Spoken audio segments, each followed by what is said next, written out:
é hoje, às 8 da manhã, no Alto Esporte. Gazeta Rural, oferecimento São Brás, é só felicidade.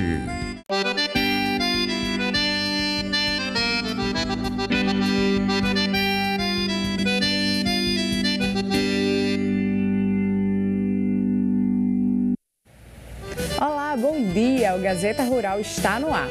Obrigada pela sua companhia nesta manhã de domingo. E no programa de hoje você vai ver.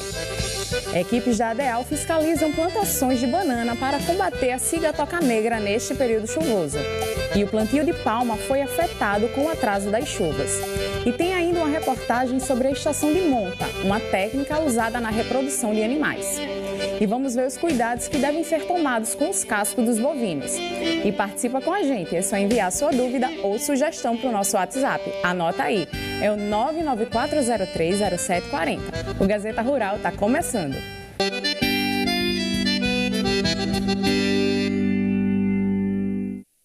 Nesse período chuvoso, a disseminação do fungo cigatoca negra é maior.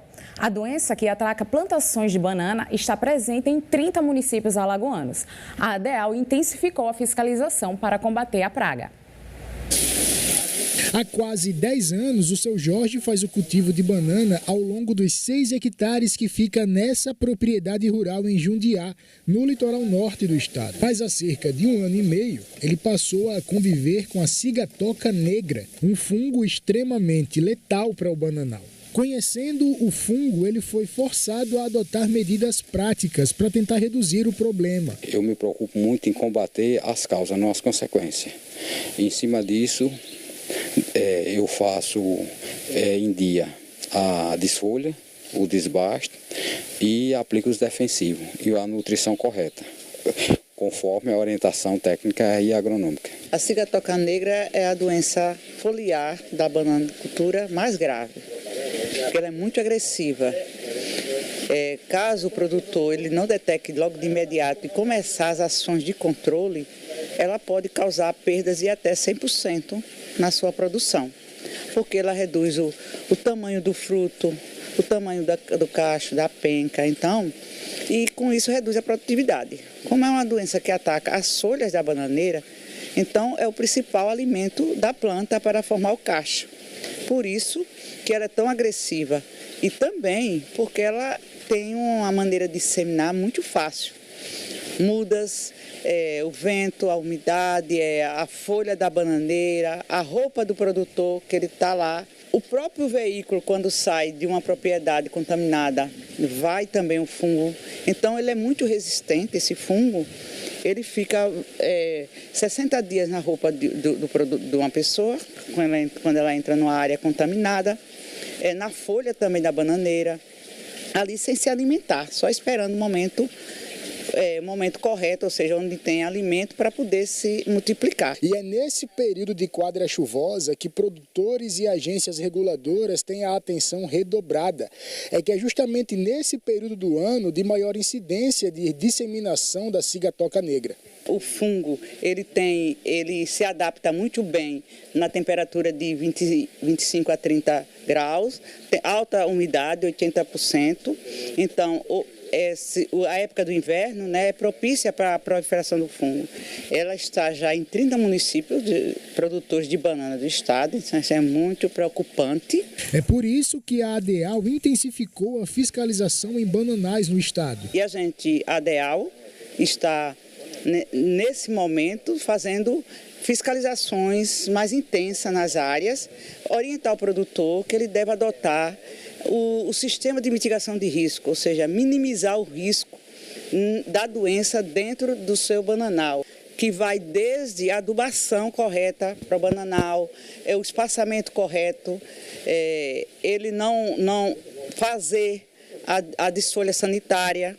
Então, tudo isso são as orientações que é dada nesse momento que a gente está visitando, inspecionando, fiscalizando essas propriedades que produzem banana no estado. Além de todos esses cuidados, uma outra forma de conter a disseminação da cigatoca negra é através dessa desinfecção do fruto, com uma solução à base de amônia quaternária de 1%.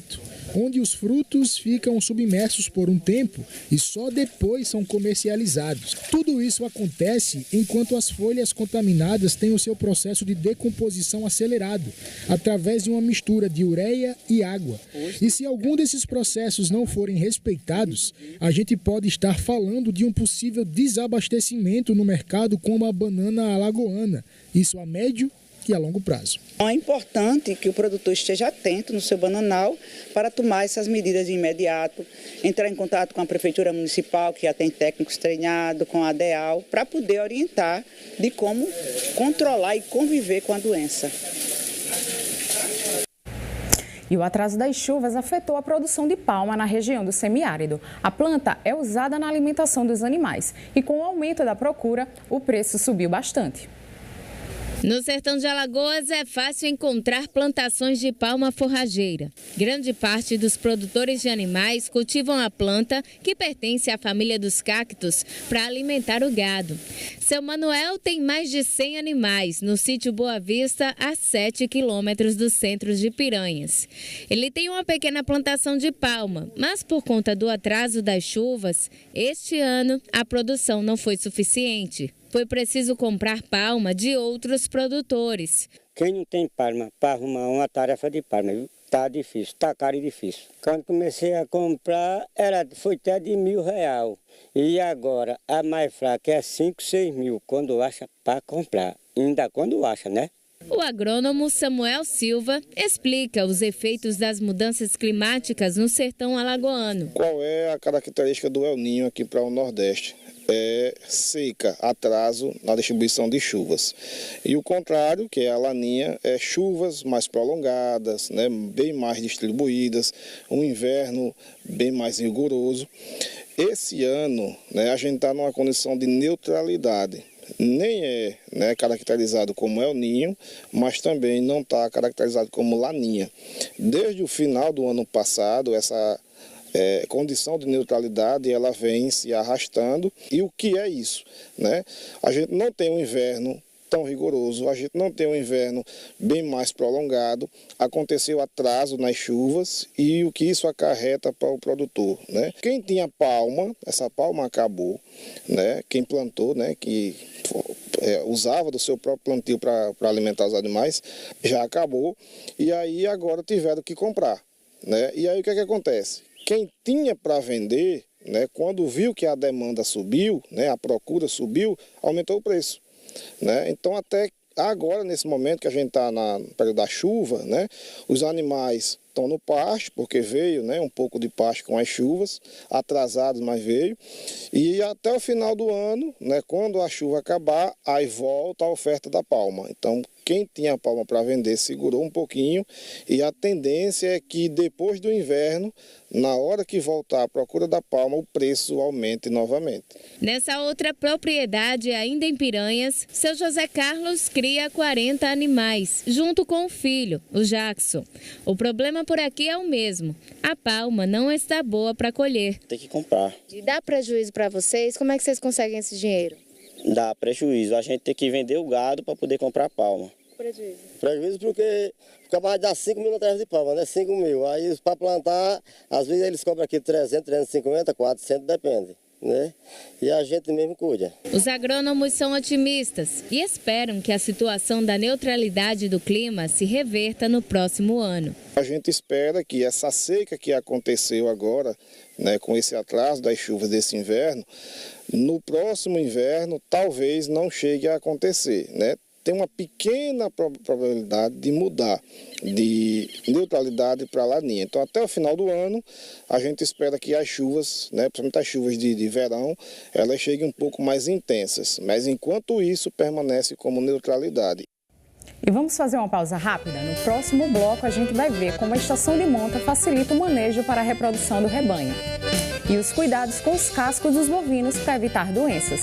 Nós voltamos já.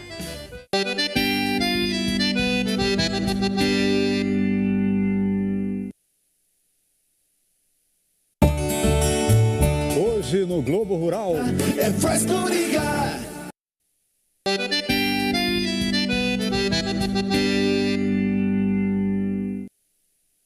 E criadores rurais estão aproveitando a estação de monta para a reprodução do rebanho, uma técnica que ajuda a facilitar o manejo e aumenta a taxa de nascimento dos bezerros.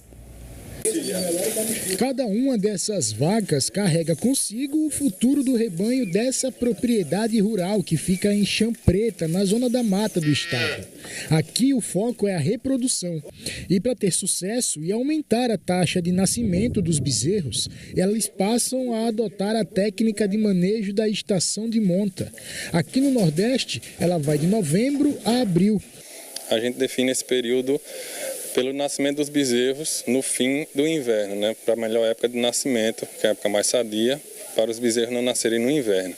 E também coincide com, principalmente no início da estação, um melhor volume de pasto para as vacas terem condições de emprenharem mais fáceis. A ideia é aumentar a fertilidade das vacas e assegurar que elas e os bezerros tenham condições de passar pela gestação de forma tranquila e segura, levando em consideração fatores externos, como o clima e a oferta de comida.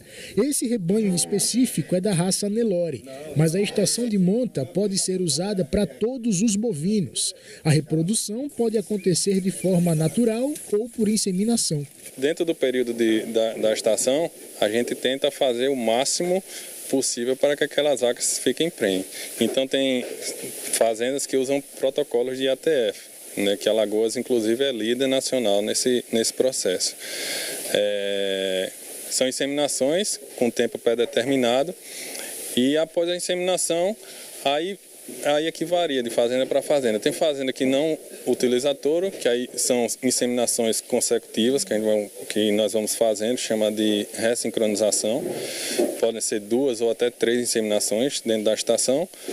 Ou fazendas que fazem uma inseminação e colocam touros para tentar emprenhar essa vaca que não teve sucesso na primeira inseminação. Depois do procedimento feito, o próximo passo é conferir se o animal emprenhou. Para isso, o veterinário pode até fazer exames de toque ou de ultrassom. E quando a vaca não emprenha em nenhum desses processos, ela vai para descarte, ou seja, ao invés de ficar junto com esse lote aqui das vacas prenhas, ela vai para outro, que é justamente para engorda e abate. A qualidade do rebanho melhorou com a estratégia da estação de monta. O frio também, a gente tinha muito problema de pneumonia com esses animais. E isso nós passamos a observar mais ainda quando nós levávamos para outra fazenda de engorda, o desenvolvimento desses animais nascidos nesse período era muito inferior ao que nasciam no período seco. Aí daí já era uma ideia, essa é uma ideia de todos, aí nós fizemos essa estação de monta, então os animais aqui para nascer a partir da primeira quinzena de setembro. Então, essas sequelas pulmonares de frio, isso deixou de existir.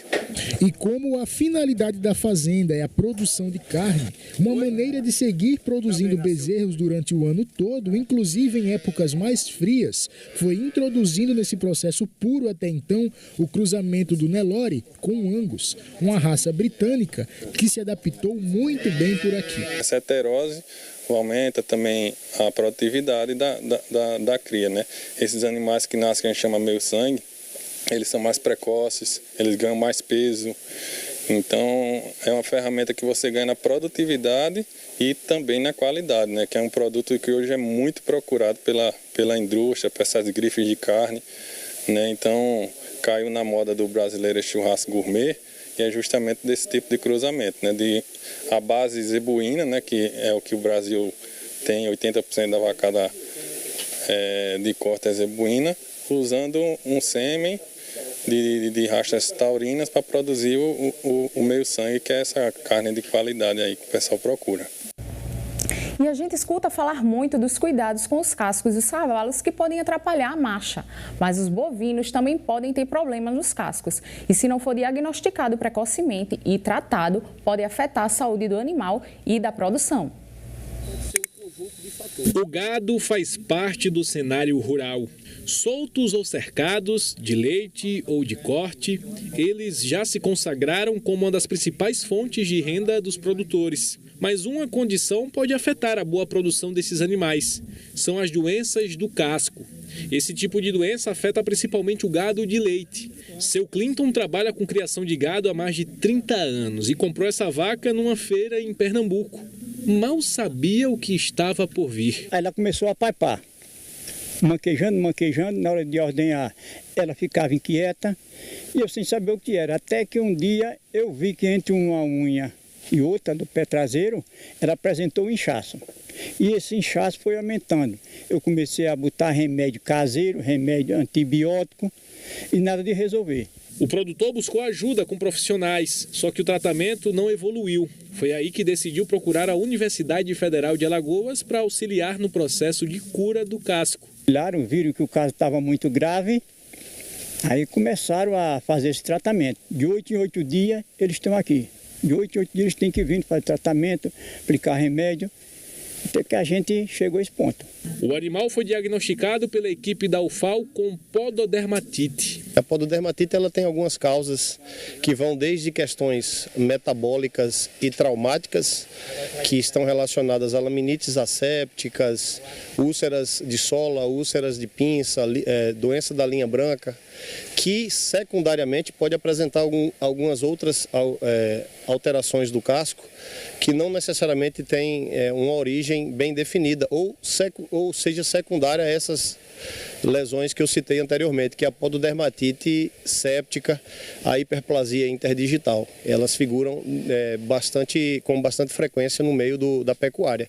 E uma questão interessante é isso, que essas lesões, principalmente a pododermatite séptica, elas são classificadas de duas formas. A forma mais superficial, mais simples de ser inclusive tratada, e se ela não for tratada de maneira adequada, a tendência é penetrar a região do casco, de pele, e provocar uma pododermatite séptica mais profunda.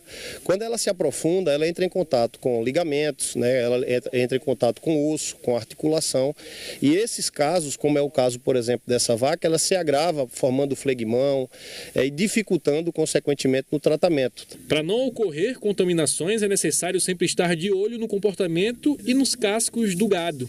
Se você percebe que o animal inicia com a claudicação, com dificuldade de apoiar o membro no chão, né? Às vezes no início é bem discreto, aí eles chamam de manqueira. A partir desse momento, se você deita, contém esse animal da maneira adequada, você observa o casco para ver o que ele tem de alterado. De acordo com a lesão, a gente sabe mais ou menos qual que é a origem do problema para a gente poder atuar diretamente. De modo que, independente da causa, os fatores ambientais e nutricionais, eles sempre têm uma relevância na ocorrência desses casos dentro de um sistema de produção. Por isso que é muito importante a presença de um médico veterinário para poder perceber quais são os fatores de riscos relacionados ao problema e orientar o proprietário do que ele precisa fazer no ambiente com o animal para resolver o problema. Semanalmente, a equipe da UFAL vem na residência do seu Clinton fazer a troca da bandagem, colocar medicamento e tratar da ferida causada pela doença. O tratamento do animal desse muitas vezes demora 2 meses ou até mais. Dependendo do nível de ocorrência de pododermatites em uma propriedade, se indica fazer pedilúvios, que é uma área onde tem um produto antisséptico por onde o animal passa e pisa, né, com os cascos nessa solução para poder controlar principalmente essas doenças infecciosas e nos momentos iniciais. Seu Clinton não vê a hora de ter o animal de volta, garantindo a ótima produção e, claro, com muita saúde. O desejo da gente não é só obter o leite dela, é ver ela sadia, ver ela saudável. E a seguir, a mudança de hábito em relação à alimentação vira um negócio familiar com a produção de alimentos orgânicos. O Gazeta Rural volta já.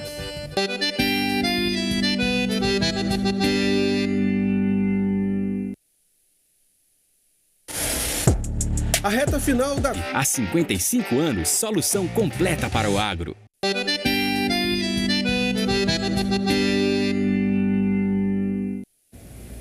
E foi em busca de uma vida mais saudável que uma família alagoana decidiu cultivar alimentos orgânicos no rancho que vivem lá na cidade de Pilar. E a ideia deu tão certo que virou um negócio. Na horta tem um pouco de tudo, verduras e legumes. A produção começou há 2 anos, quando a família resolveu construir um rancho. Nós começamos a ideia que comprou um sítio para lazer E tivemos a ideia de fazer uma horta orgânica, contanto que fosse orgânica, era uma exigência até das filhas, né, que são muito fitness, e começou com uma coisa mais pra gente.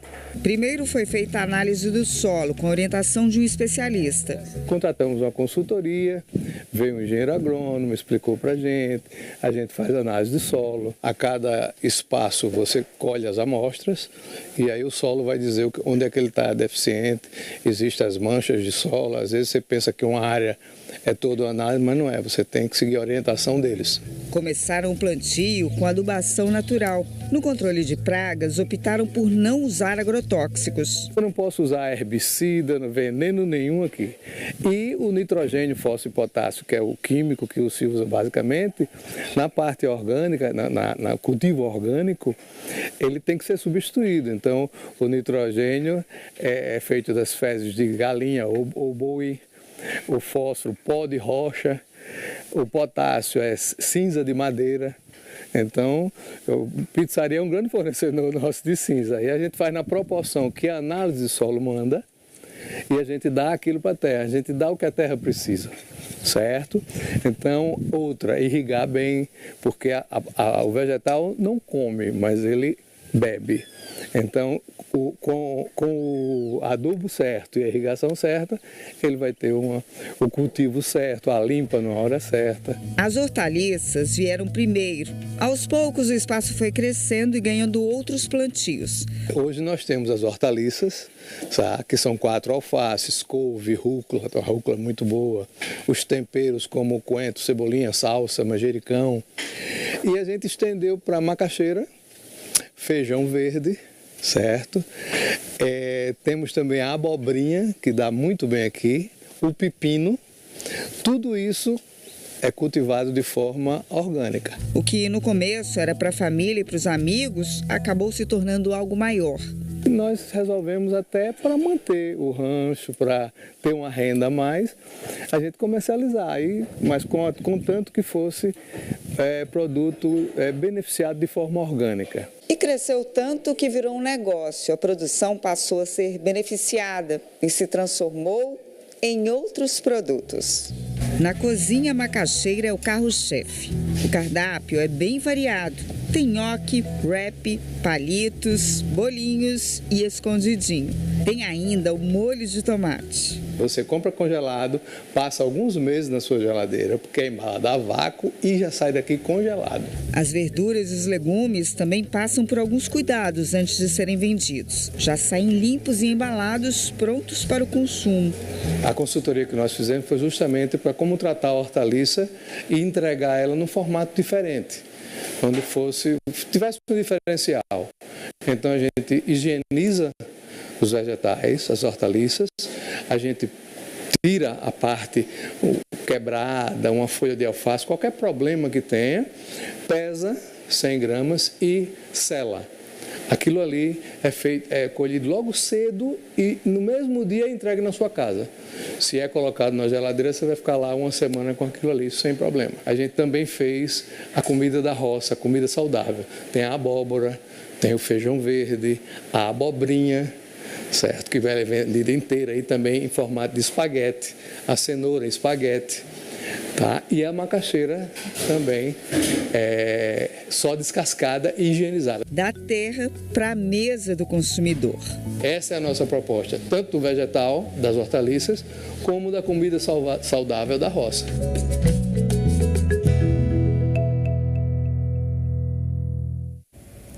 E assim termina o Gazeta Rural deste domingo. As reportagens dessa edição você confere na nossa página, no G1 Alagoas ou no Globoplay. Um ótimo início de semana e até o próximo programa.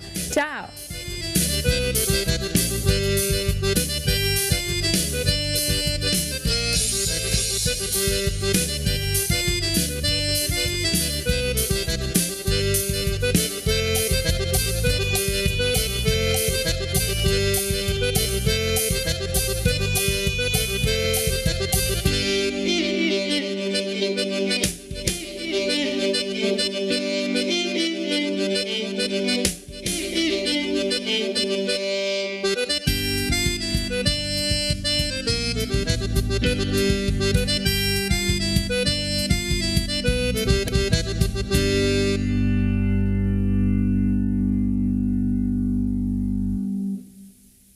Gazeta Rural.